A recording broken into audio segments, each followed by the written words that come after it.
ব্রাজিলের ফুটবল অঙ্গনে ফের বড়সড় রদবদল। চুক্তি জালিয়াতির অভিযোগে আদালতের রায়ে পদ হারালেন সিবিএফ সভাপতি ইতলান্দো রদ্রিগেজ।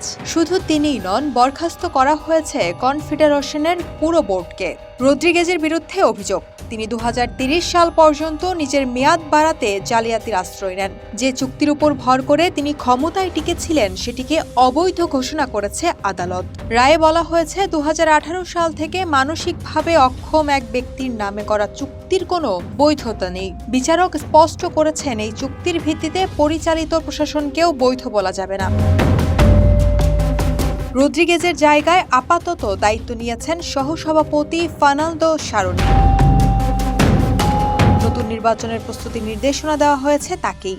এই অস্থিরতা এমন এক সময়ে যখন ব্রাজিল জাতীয় দলের দায়িত্বে আনছেন নতুন কোচ কার্লো আনচেলতিকে। তবে 3 দিনের মাথায় সেই ঘোষণার ভবিষ্যৎ অনিশ্চয়তায়। 2023 সালেও রদ্রিগেজ অপসারিত হয়েছিলেন, যেটি ফিকার হস্তক্ষেপ পর্যন্ত গড়ায়। তবে এবার পরিস্থিতি আরও জটিল। ফুটবল অঙ্গনে এখন জোর দাবি সিবিএফে স্বচ্ছ ও গ্রহণযোগ্য নেতৃত্ব আনতে হবে, কারণ শুধু খেলোয়াড় নয়, নেতৃত্বেও চাই নির্ভরতা। ব্রাজিল ফুটবল কনফেডারেশনের এই রদবদল ভবিষ্যতে কেমন প্রভাব ফেলবে জাতীয় দলের উপর, তা নিয়ে এখন আলোচনার ঝড় বিশ্বজুড়ে।